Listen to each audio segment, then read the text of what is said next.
संजय और आरव का बचपन एक ही गांव में बीता।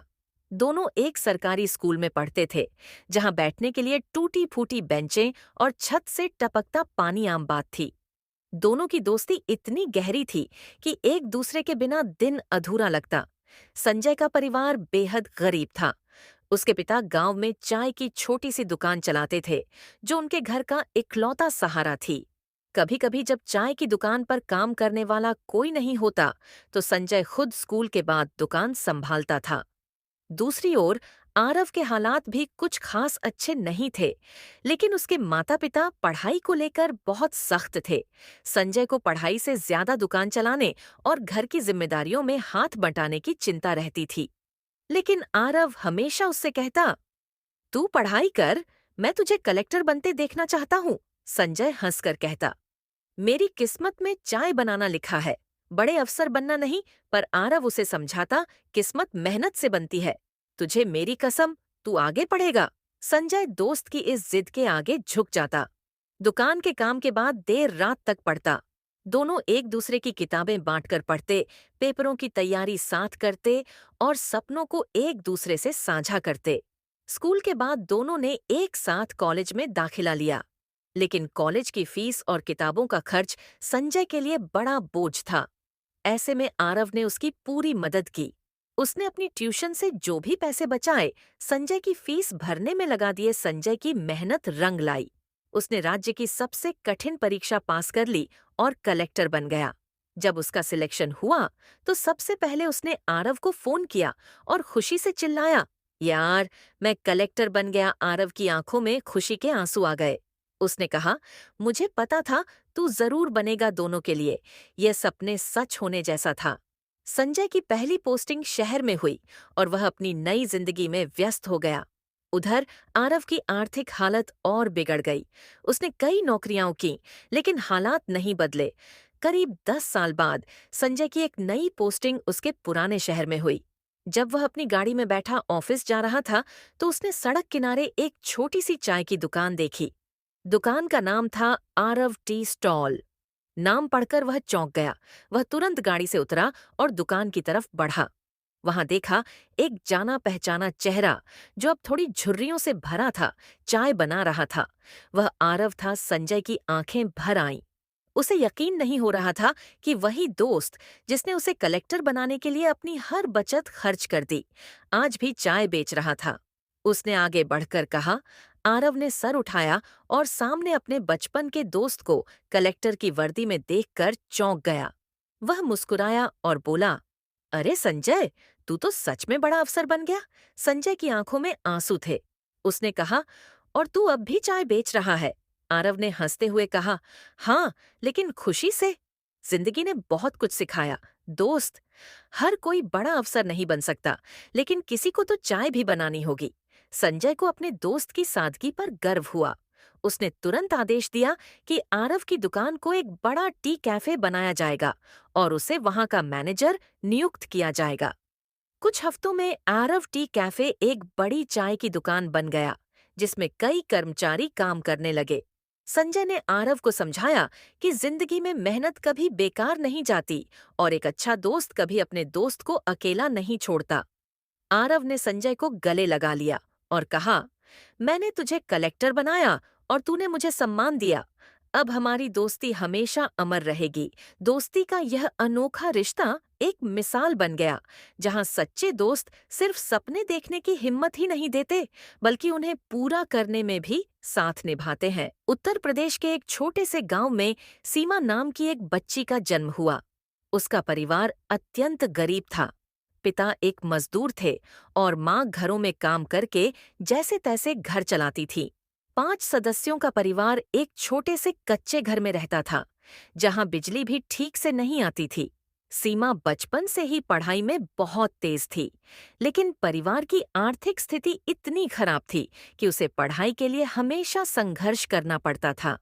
कभी स्कूल की फीस भरने के लिए माँ को ज्यादा घरों में काम करना पड़ता, तो कभी सीमा खुद खेतों में जाकर मजदूरी करती ताकि किताबें खरीद सके। गांव में लोगों की मानसिकता थी कि लड़कियों को ज्यादा पढ़ाने की जरूरत नहीं, उन्हें घर के कामों में निपुण होना चाहिए और शादी करके घर बसाना चाहिए। सीमा जब भी पढ़ाई में आगे बढ़ने की बात करती तो रिश्तेदार और पड़ोसी उसके माता पिता को ताने देते, लड़की को पढ़ाकर क्या करोगे, आखिर में चूल्हा चौका ही तो संभालना है। लेकिन सीमा ने इन सब बातों को नजरअंदाज किया। उसने निश्चय कर लिया था कि वह अपने हालातों को बदल कर रहेगी। गांव के सरकारी स्कूल में सीमा ने पढ़ाई शुरू की। यहाँ तक कि उसके पास स्कूल यूनिफॉर्म और जूते तक नहीं थे, लेकिन पढ़ाई के प्रति उसकी लगन में कोई कमी नहीं आई। वह दिन में स्कूल जाती और शाम को ट्यूशन पढ़ाकर या छोटे मोटे काम करके पैसे कमाती थी।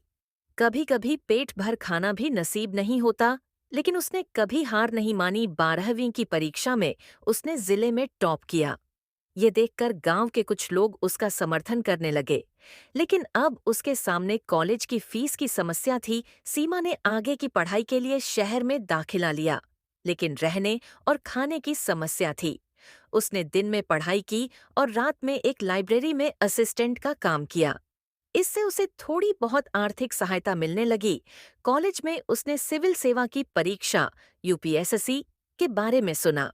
जब उसे पता चला कि यह भारत की सबसे कठिन परीक्षाओं में से एक है, तो उसका उत्साह और बढ़ गया।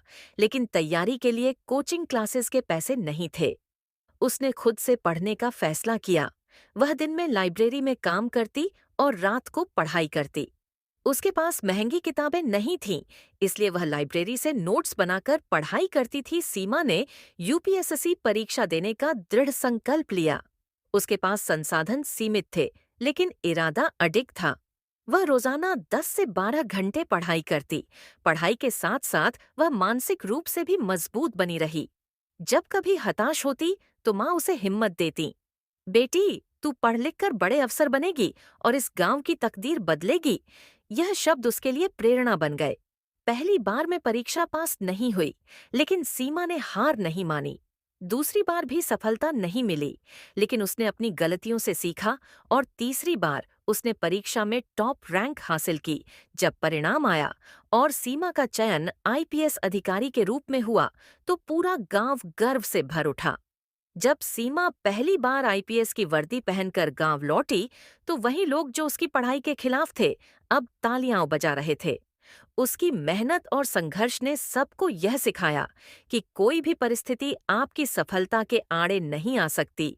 अगर आप सच्चे मन से प्रयास करें, गांव की लड़कियों के लिए वह एक मिसाल बन गई। उसने गांव में लड़कियों की शिक्षा को बढ़ावा देने के लिए एक स्कूल खोला और सुनिश्चित किया कि कोई भी लड़की गरीबी के कारण अपनी पढ़ाई न छोड़े। सीमा की कहानी सिर्फ उसकी सफलता की कहानी नहीं, बल्कि हर उस व्यक्ति के लिए प्रेरणा है जो सपने देखने की हिम्मत रखता है। उसने साबित कर दिया कि अगर सच्ची लगन और मेहनत हो तो कोई भी मंजिल दूर नहीं। संघर्ष जितना कठिन होगा, जीत उतनी ही शानदार होगी। गांव के एक साधारण परिवार में राघव अपने बड़े भाई सुरेश और भाभी सीमा के साथ रहता था। सुरेश गांव में एक छोटी सी दुकान चलाता था, जिससे घर की जरूरतें पूरी हो जाती थीं। सीमा एक स्नेही और समझदार स्त्री थी, जो घर को पूरे मन से संभालती थी। राघव एक होनहार छात्र था। उसकी बुद्धिमत्ता और पढ़ाई के प्रति रुचि देखकर गांव के लोग भी उसे सराहते थे। वह हमेशा अपने माता-पिता और बड़े भाई का नाम रोशन करना चाहता था। लेकिन एक दिन अचानक उनके जीवन में एक बड़ा संकट आ गया। सुरेश का अचानक एक सड़क दुर्घटना में देहांत हो गया। इस हादसे ने पूरे परिवार को हिलाकर रख दिया। घर का अकेला कमाने वाला चला गया था। अब सीमा और राघव को घर की पूरी जिम्मेदारी उठानी थी। सुरेश के जाने के बाद परिवार की आर्थिक स्थिति बहुत खराब हो गई। दुकान भी सही से नहीं चल रही थी और राघव की पढ़ाई का खर्च उठाना मुश्किल होता जा रहा था। राघव ने सोचा कि वह अपनी पढ़ाई छोड़ देगा और कोई छोटी मोटी नौकरी कर लेगा ताकि घर चल सके। लेकिन उसकी भाभी सीमा यह बिल्कुल नहीं चाहती थी। उसे विश्वास था कि राघव पढ़ लिख कर एक बड़ा आदमी बनेगा। सीमा ने हर तरह से कोशिश की कि दुकान सही से चले, लेकिन गांव में ज्यादा आमदनी नहीं हो सकती थी। वह चाहती थी कि राघव आगे की पढ़ाई करे, लेकिन फीस भरने के लिए पैसे नहीं थे। एक दिन सीमा ने एक बहुत बड़ा फैसला लिया। उसने अपने गहने बेचने का निश्चय किया। ये गहने उसकी शादी के समय मायके से मिले थे और उसके लिए बेहद कीमती थे। गहनों को बेचने के बारे में सोचकर उसका मन भारी हो गया। लेकिन जब उसने राघव के भविष्य के बारे में सोचा तो उसे यह त्याग बहुत छोटा लगने लगा। वह गांव के सुनार के पास गई और अपने गहने बेचकर राघव की पढ़ाई के लिए पैसे जुटाए। यह फैसला उसके लिए आसान नहीं था, लेकिन उसके त्याग और प्रेम ने उसे यह बलिदान करने की शक्ति दी। गहने बेचकर मिले पैसे से राघव ने कॉलेज में दाखिला लिया। अब उसके ऊपर केवल पढ़ाई की जिम्मेदारी थी और भाभी ने घर की सारी जिम्मेदारियां खुद उठा लीं। राघव दिन रात मेहनत करने लगा। वह अपने सपनों को पूरा करने के लिए जी जान से पढ़ाई करने लगा। वह जानता था कि उसकी भाभी ने उसके लिए कितना बड़ा त्याग किया है और वह उसे व्यर्थ नहीं जाने देना चाहता था। सीमा ने भी अपने दुखों को भुलाकर मेहनत की। उसने घर में सिलाई कढ़ाई का काम शुरू कर दिया ताकि घर का खर्च चल सके। उसकी मेहनत और त्याग ने राघव को आगे बढ़ने की ओर प्रेरणा दी। राघव ने अपनी पढ़ाई पूरी की और एक बड़ी कंपनी में नौकरी हासिल की। जब उसे पहली तनख्वाह मिली तो सबसे पहले उसने अपनी भाभी के लिए नए गहने खरीदे। जब उसने सीमा के सामने गहनों का डिब्बा रखा तो उसकी आंखों में खुशी के आंसू आ गए। लेकिन सीमा के लिए गहनों से ज्यादा खुशी इस बात की थी कि राघव एक सफल इंसान बन गया।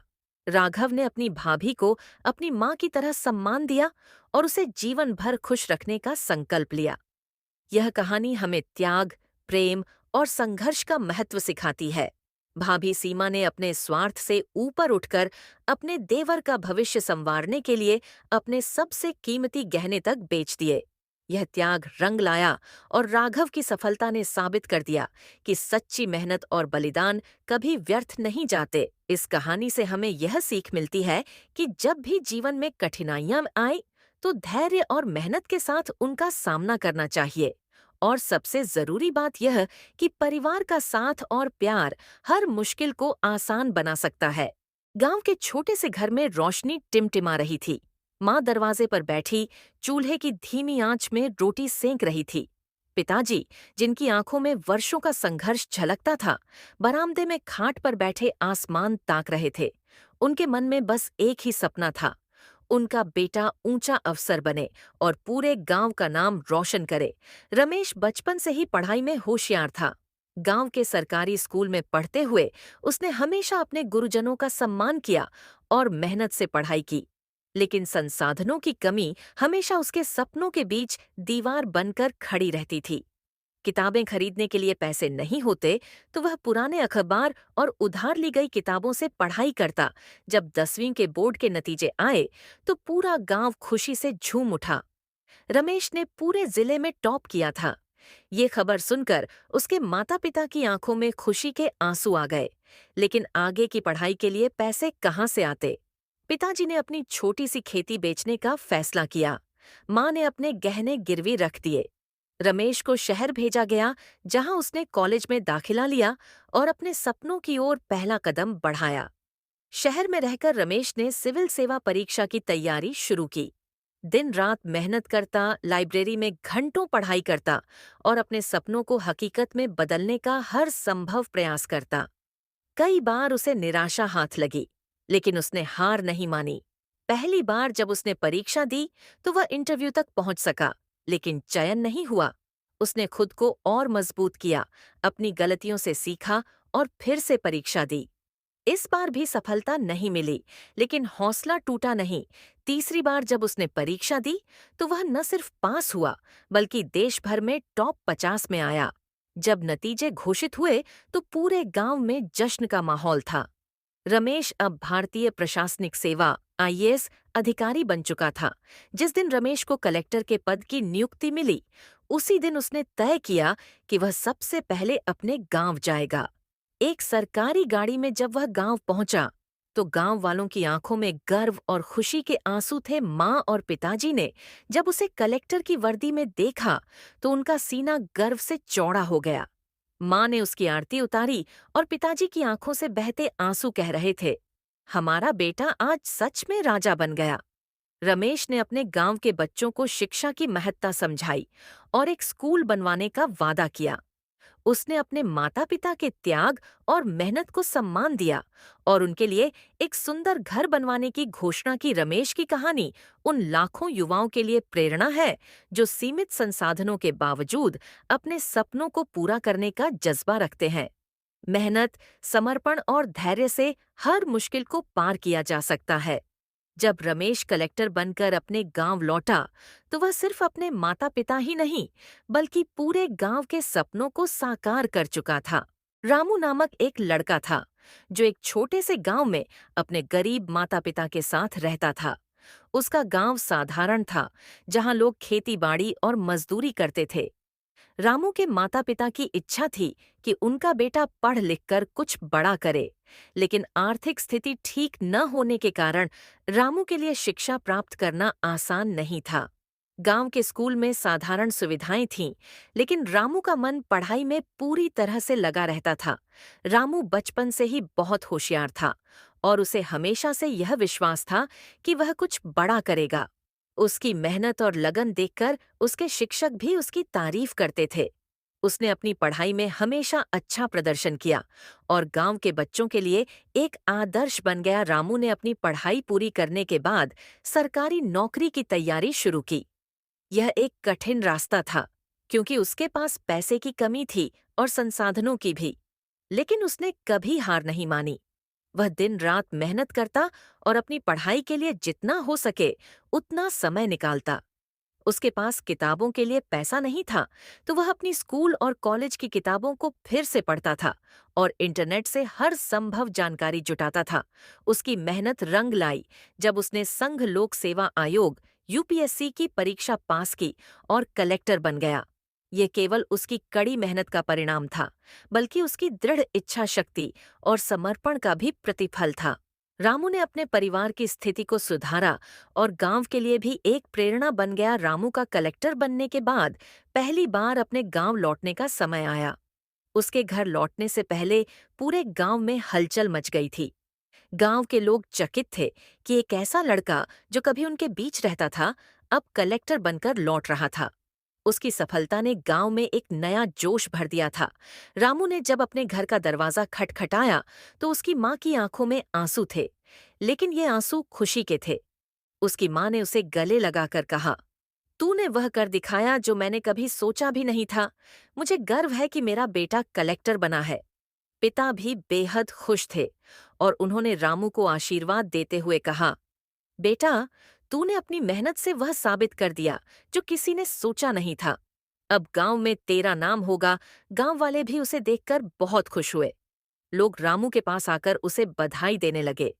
रामू ने गांव के बच्चों को शिक्षा का महत्व समझाया और उन्हें यह बताया कि अगर मेहनत की जाए तो कोई भी सपना असंभव नहीं होता। उसने यह भी वादा किया कि वह गांव के लिए कुछ करेगा और सरकारी योजनाओं का लाभ गांव वालों तक पहुंचाएगा। कलेक्टर बनने के बाद की जिम्मेदारी रामू का कलेक्टर बनना केवल एक व्यक्तिगत सफलता नहीं थी, बल्कि यह उसके पूरे गांव और परिवार की सफलता थी। उसने सरकारी योजनाओं को सही तरीके से लागू करने और गांव के लोगों को उनका हक दिलाने के लिए कार्य करना शुरू किया। रामू के नेतृत्व में गांव में कई विकास कार्य हुए।